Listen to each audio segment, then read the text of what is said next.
Hello, welcome to Canonical. I'm James Xiao, and I'm joined by Iad Darris and Sam Spieler. Hey. Hey.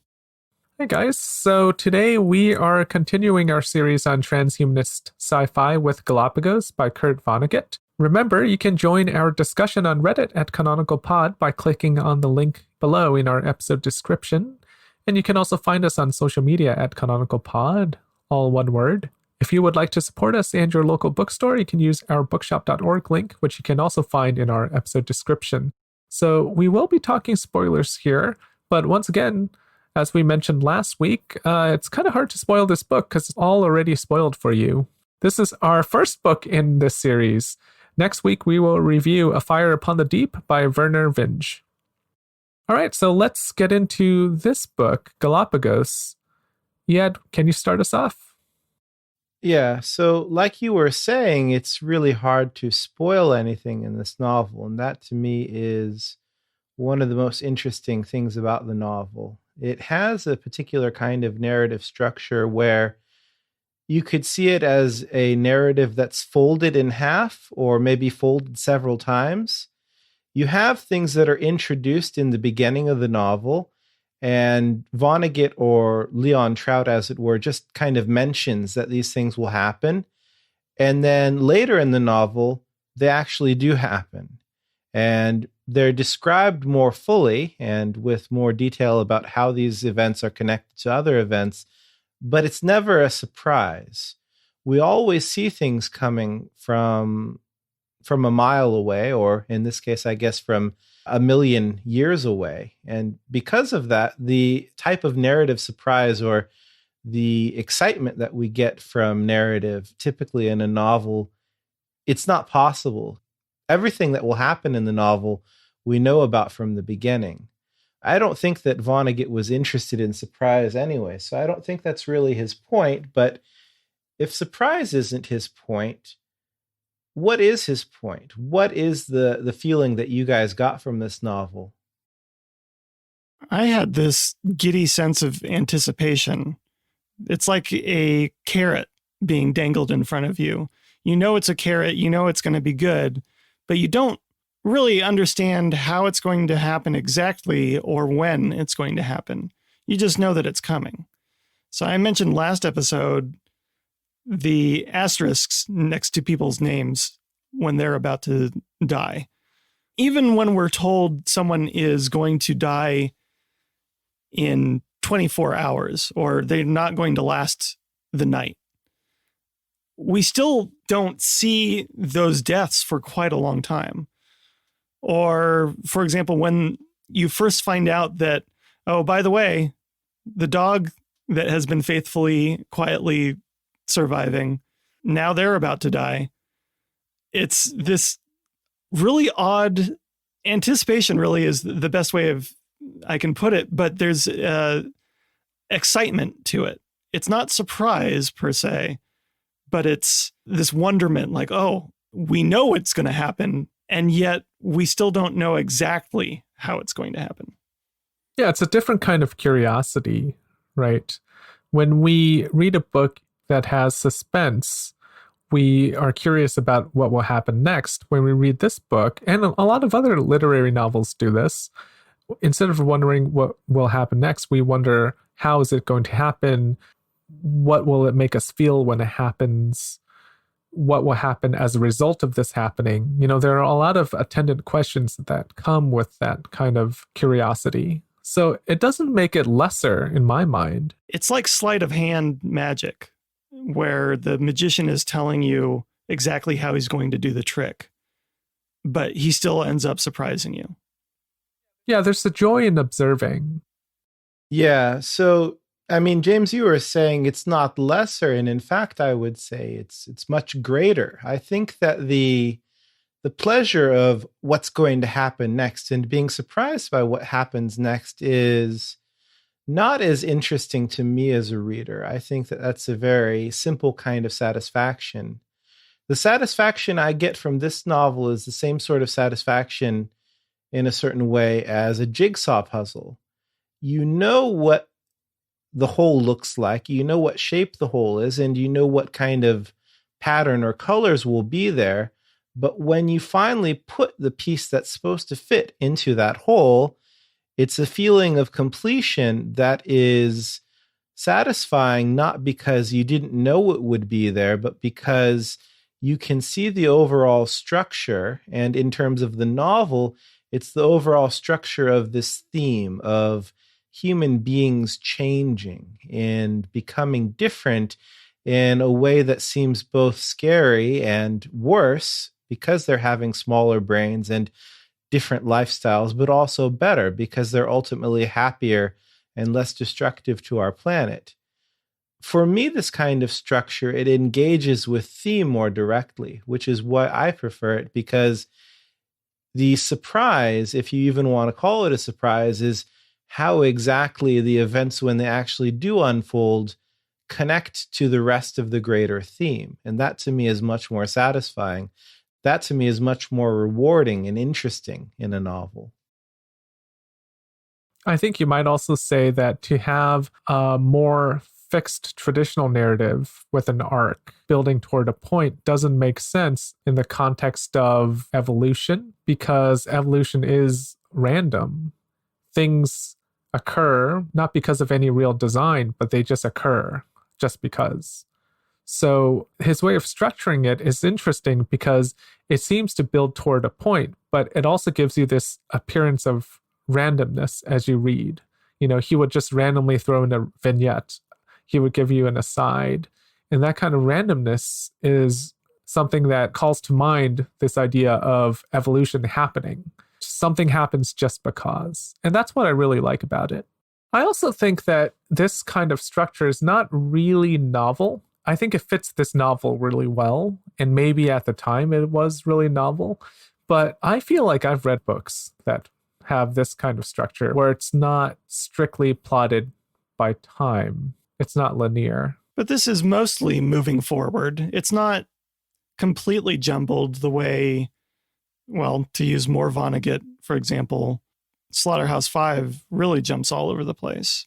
Yeah. It's very elusive with all these, vignettes, because he does every once in a while say, and this reminds me of blah, blah, blah. Or there's like some random quote from Mandarax.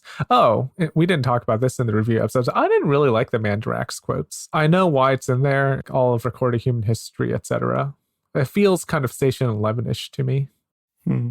I didn't mind Mandrax. I think it's not as strong as the rest of the stuff that's in the novel, but I think it was interesting because you have this very typical representation of the wealth of human knowledge, and it becomes increasingly irrelevant to these people stranded on this island, and it eventually is destroyed before they become their final form, in which they would really have no use for it at all. It's just another bit of collateral damage on the way towards this post-human future that they're evolving towards. Right. There's a lot of real estate given to Mandrax and how great an invention it is. And like you said, ultimately it becomes useless. I think it's also interesting that it is a translation tool, but in fact, in this post-human future, language doesn't exist anymore. And the irony is that human beings at present are trying to solve a problem that will eventually be obviated by just getting rid of language entirely. It's just another way of pointing, I think, to the inability of human beings to see what really is the problem that they're facing and the root of the problem that they're facing. Well, let's talk about satire here. I think that one of the chief targets of ridicule and criticism is the traditional power structure.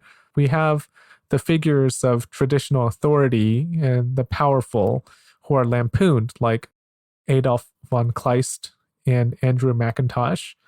And the most sympathetic characters are the women who are largely without status, like Mary and the Concabono girls. The stated cause of society's problems in this novel are the big brains. That's what Leon Trout says. But maybe it's more accurate to say what Vonnegut really targets are the systems of inequality created by these big brains, where these inept, powerful men are elevated. In Vonnegut's portrayal of the world, do you think it's possible for big brains, i.e., us, to create a system that is more equitable? Or do you think that he thinks humans are destined to create these flawed hierarchies? My reaction, just personally, is no. As long as people are the way they are, people are going to do certain things. And it's not a failing of the particular instance of humanity that we see in the novel or that we see in the world. It's humanity in general. This is a bit of a thought Ouroboros, but he creates this isolated human society with the Concabonos on this island. The Concabonos have big brains, and they seem to have created a kind of more flat society. If we had more of that society, we might say that he's saying it is possible, but we don't. This is what kind of gets me is I start thinking, well, it seems that he is presenting an alternative, a reset of society, of civilization. And it seems like aside from Adolf on the island, all the people are more or less equal. I think that the Concabonos are meant to represent just one stage in the unraveling of human society. They represent human beings in a quote unquote state of nature. And I think it's true that we would say that their lifestyle is preferred in most ways to Adolf von Kleist's lifestyle. But at the same time, even that is untenable. They exist this way not because they have any sort of wisdom that shows them that hierarchies and power structures are wrong, but it's just a matter of the fact that they've lived in the jungle for so long and they haven't been exposed to the world that the rest of us live in. That's the reason why they are that way. It's not a particular moral virtue of their own that they can say, well, this is how we know we should act. It's rather, this is how we act because we haven't had any other opportunities to behave otherwise. So would you say that there's not enough evidence in the text to say that Vonnegut is presenting Santa Rosalia as some kind of Garden of Eden or some kind of untainted human society as a contrast to the outside world that is corrupted?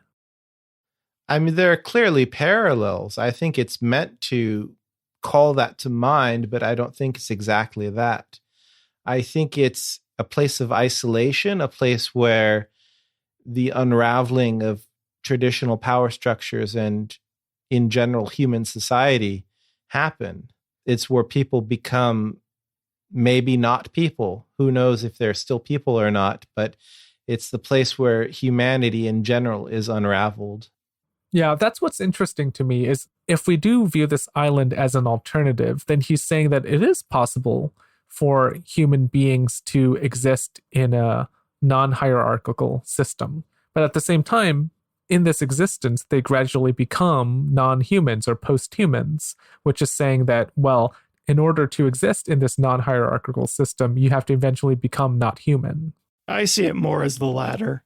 I see this as not so much Vonnegut saying, here's a roadmap for how we become a better working society. I see this more as a fun thought exercise that is his way of saying humans can't get past where we are now, that we're only going to continue to fuck up. And it's only if we shed our humanness and become a different sort of human altogether that we're going to escape these problems that we create for ourselves. Here's something that I brought up in the last episode that I want to bring up again because we're out of spoiler territory. We were talking about Mary and how she's a generally good person. I think it's substantial that in this novel, when all of these things are happening because of no particular person's will, but just because of events that have been set in motion outside of their control, that Mary is the one who chooses to inseminate the other girls on the island and cause them to reproduce.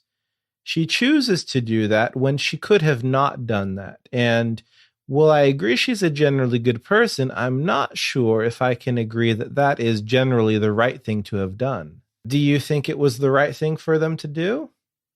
So I think it's immoral, but I think it's the biological imperative. There is a certain biological imperative that men feel when they want to impregnate women. But for Mary to do it, it's much more disconnected. I don't know how much graphic detail we want to get into on a podcast, but it requires some effort on her part, you know? Right. It seems like a grand experiment to her. I actually want to bring up the quotation. It occurs in my copy on page 213. Mary's big brain told her what she had so often told her students, that there was no harm and possibly a lot of good in people's playing with all sorts of ideas in their heads, no matter how supposedly impossible or impractical or downright crazy they seemed to be. She reassured herself that there on Santa Rosalia, as she had reassured the adolescents of Ilium, that mental games played with even the trashiest ideas had led to many of the most significant scientific insights of what she a million years ago called modern times. So her basis for inseminating these other women is it's a kind of mental game. She's playing with ideas, but then she actually does it. Does this serve as a justification for what she's doing, or is it disconnected? I suppose the issue of whether or not this is the right thing to do is whether human beings of any sort, flippers or otherwise, should continue living. Like, what she does allow for a certain type of being to continue living, but if you want to see this as a good thing to do, you have to see that as a good outcome. So, Ian, it seems to me that for you, the central question is it morally right to continue humanity, right? Because if it is morally right to continue humanity, then what she did was moral. But if there is no imperative for humanity to continue, then what she did was maybe at best neutral. I guess it's that it complicates the view of Mary as a good character, because she didn't get Adolf's consent, at least. That to me is a concern, yeah. Yes, I think if you say the sperm belongs to Adolf, even though it was in her, then she has utilized something of his that she should not have because it did not belong to her. Unless you believe that it did belong to her because he gave it to her. There's also the sense, though, that they're in a situation where living is hard. Things are much more difficult than they had been. Survival is uncertain. Why would you bring more life into that situation? And what also complicates that is they have no idea what's going on in the rest of the world, which is that humanity is disappearing. But they don't know that. All they know is that they're trying to survive on this island. So, yeah, that does complicate things. In the book, Vonnegut says the concabonos are pleased after they give birth because their children bring them a lot of joy.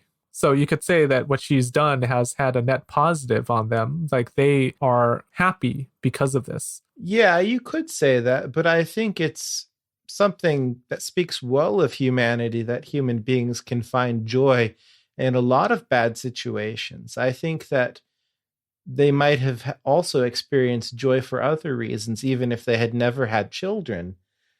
I just think that for Mary to take the initiative, regardless of the outcomes, it seems troublesome to me. It seems like you're doing something which is beyond the typical scope of just, biological impulses to procreate, because it requires this extra step.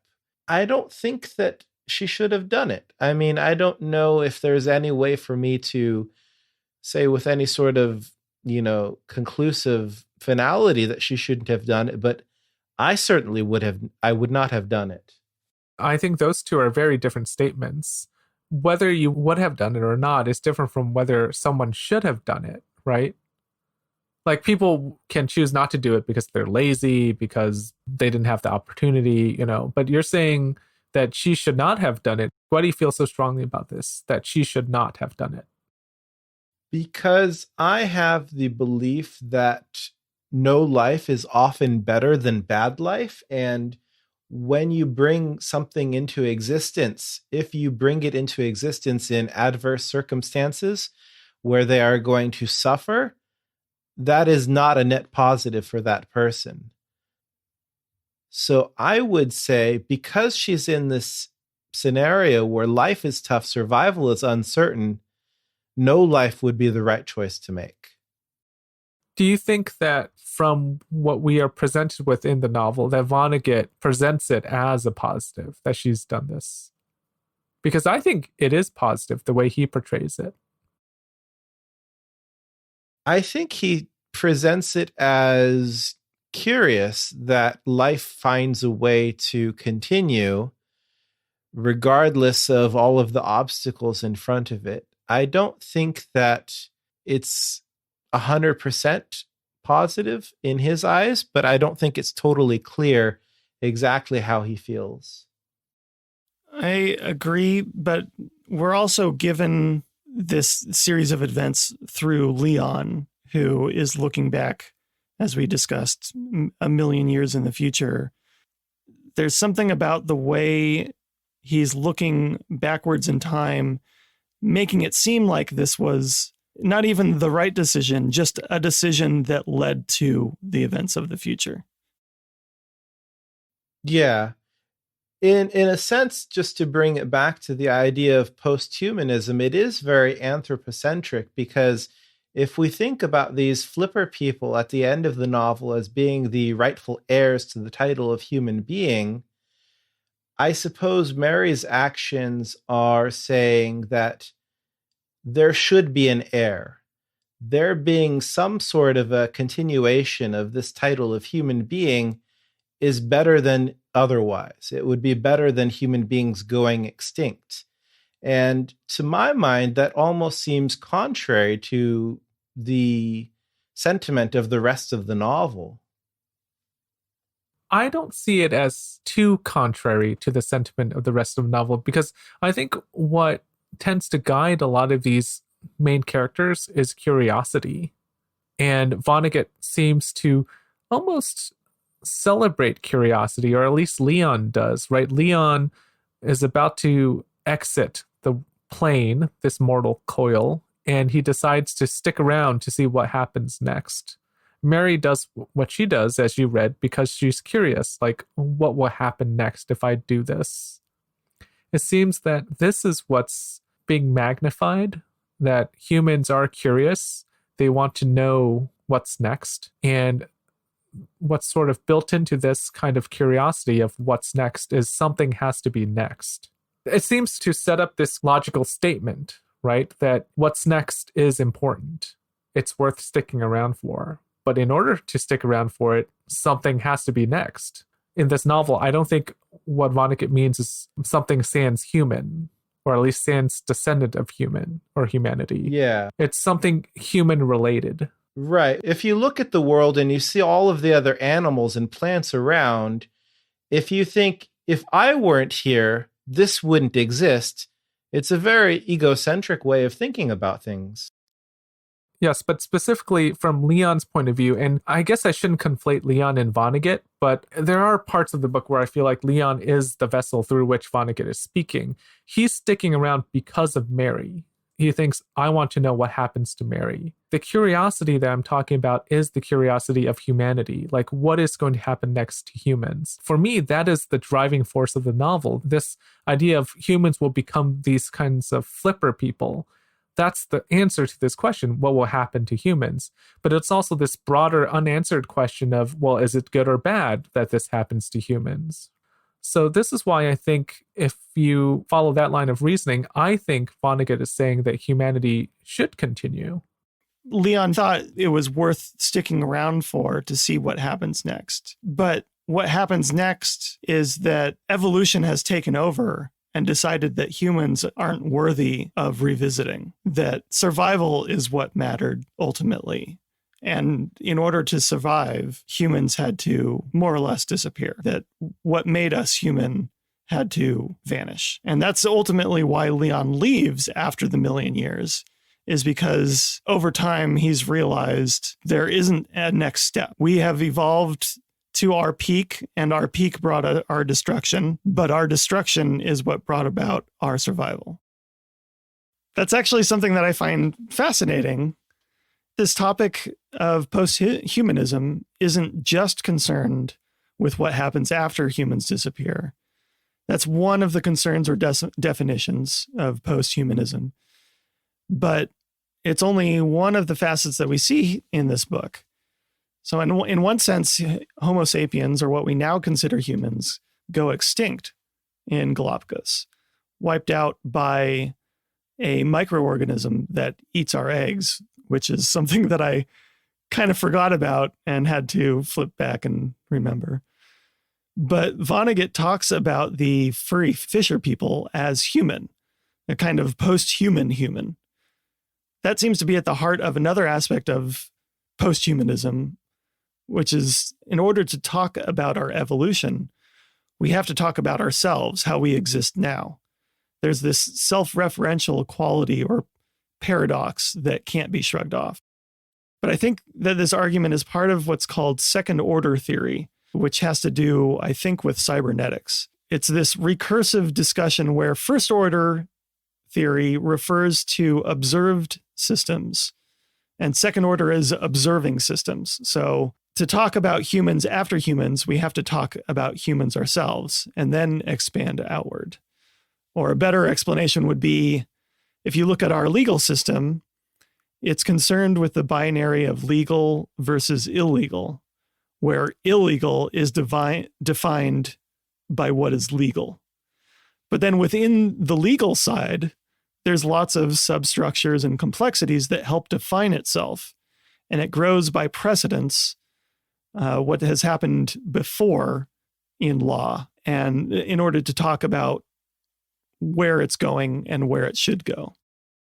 And that's something that kind of helped me think about this kind of post-humanism, especially with Vonnegut, that the seal-like creatures at the end are both human and not human. They're like us, but they came from us. They're not us. Using today's systems, I'm sure they'd classify as a different species, but Vonnegut's argument seems to be that none of that matters. That's big brain talk, and big brains are what got us into this mess. I think the thing that matters to me is that the difference between species is something that exists in human brains, and it doesn't exist necessarily in the actual world that we live in. Human beings delineate the natural world for the sake of our own society, for talking about things and selling things and buying things. But it doesn't matter so much to animals themselves. It's a very human enterprise to decide this is this and that is that. At the same time, I do feel quite clear in believing that the animals that we see at the end of the novel aren't human beings only because they have lost all of the things that I would say, in my humanist understanding of what makes a human being a human being. Whatever we could point to as a sort of human nature is missing from those creatures. So I'm clear that they're not human beings. To cycle back a little bit, earlier I had said that I was very clear that these people were not human beings, but that's me outside of the novel with my own still humanist perspective about, like, I know exactly what a human being is and I know what human nature is. But do you think Vonnegut is challenging humanism? Is this one of the ways that this novel is post-humanist, by saying these people have as much rightful claim to the title of human being as we do? Well, can you define what you mean by humanism? Or can you define humanism in this context when you say he's challenging humanism? I think the definition of humanism that I've been working from is that there is a fixed definition of what human beings are. There is a fixed human nature, and there are certain privileges and responsibilities that are accorded to people who have that status. So, this is probably the source of the cannibalism taboo. Why can we eat other animals but not human beings? It's one of the privileges of being a human being that other human beings won't eat you. So, in that sense, I think that we do operate very naturally under a very humanist perspective of these are human beings, these are not human beings, and you treat people accordingly. But maybe this is a challenge because these creatures look very different from us and act very different from us, but they come from human ancestors. So what are they? The problem with this question, though, is we've already discussed previously that taxonomy is a human creation. So you're saying, where does this fit in our taxonomy, right? Like, we need to create this kind of taxonomy for evolution and for descendants. And I don't think you would say that a chicken is a dinosaur. We have different names for it. Like, within our created taxonomy, how we demarcate species, we would not say a chicken is a dinosaur. Yes, you're right there, but I think there's a difference between taxonomy and recognizing us. And I think that the problem for us in this novel is that we don't need to taxonomize the rest of the world, but we need to recognize ourselves. It's not an argument per se, but a challenge to the idea that human beings have a distinct place apart from all of the other animals. Taxonomy is never a cut and dry matter. It's always a gradient. But if we want to continue being humanists and believe that human beings have a special status as human beings, then there has to be a clear border.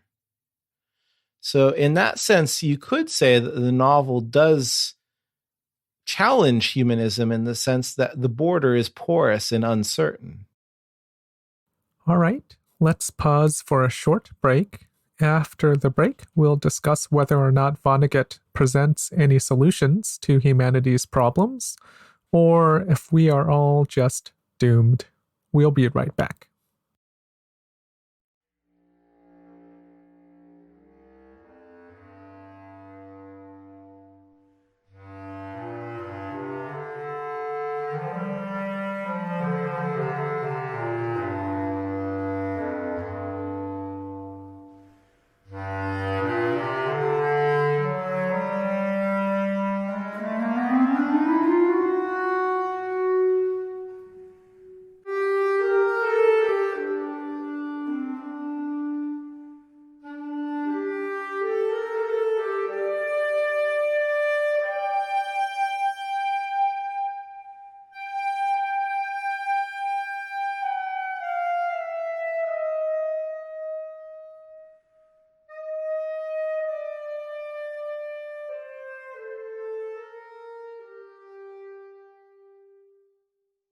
Welcome back. So, are we all doomed? Do you think that the downfall of humanity is a foregone conclusion? I don't think Vonnegut is giving us any real solutions here. I think he's saying it's our nature to destroy ourselves, that humanity is ultimately going to fail because of humanity. I don't think that we can do anything about this, and I don't think that Vonnegut thinks that we can do anything about this either. I wonder if it's just us being the big brain people on this planet. I wonder if and when we meet aliens, if we encounter alien species, if they're going to encounter the same problems that we do.